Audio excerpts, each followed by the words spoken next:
The killing of 33 Turkish soldiers in Syrian airstrikes marks a major escalation in the conflict, with wide-ranging implications. Idlib is the last remaining stronghold of Turkey-backed rebels fighting against Syrian President Bashar al-Assad. With help from Russia, Syrian government forces have pushed into the territory, where Turkey has more than a dozen military observation points. Turkish President Recep Tayyip Erdogan has told Syrian forces to withdraw from the area by the end of February or face a Turkish military offensive. Gözetleme kulelerimizi kuşatma altına alanlara verdiğimiz süre doluyor. The Turkish president has made it clear that his country is determined to stay in Idlib.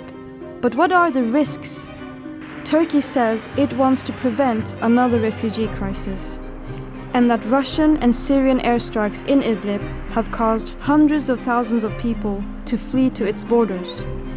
Home to some 3.6 million Syrian refugees, Turkey says it cannot handle another migration wave alone. And Turkish officials have suggested that the country will no longer stop refugees from entering Europe through its western borders. A Turkish offensive in Idlib could also lead to a confrontation with Russia, which controls the airspace in the northern province. Questions would be raised about the future of ties between Ankara and Moscow, which have warmed up in recent years. Turkish officials have appeared reluctant to condemn Russia over its support for Assad. And even after the most recent airstrikes, there seems to be little appetite to point the finger directly at Russia.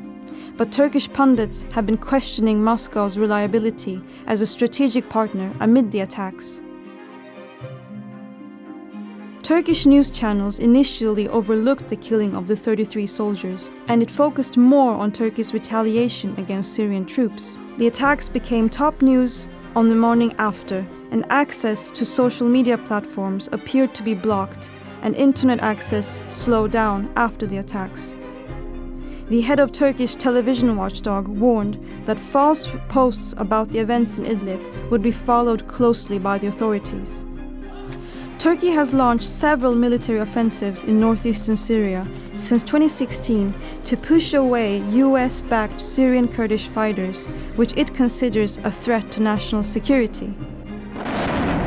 The latest crisis, however, could risk pushing Turkey even deeper into Syria's 9-year war.